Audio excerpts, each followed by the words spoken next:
In this video, you will see how to view two pages side by side in Word document.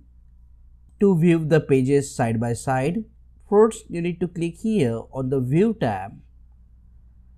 The option to view multiple pages is available here. Under the View tab, you will see the option of multiple pages. Just click on this option and now you will see multiple pages side by side like this.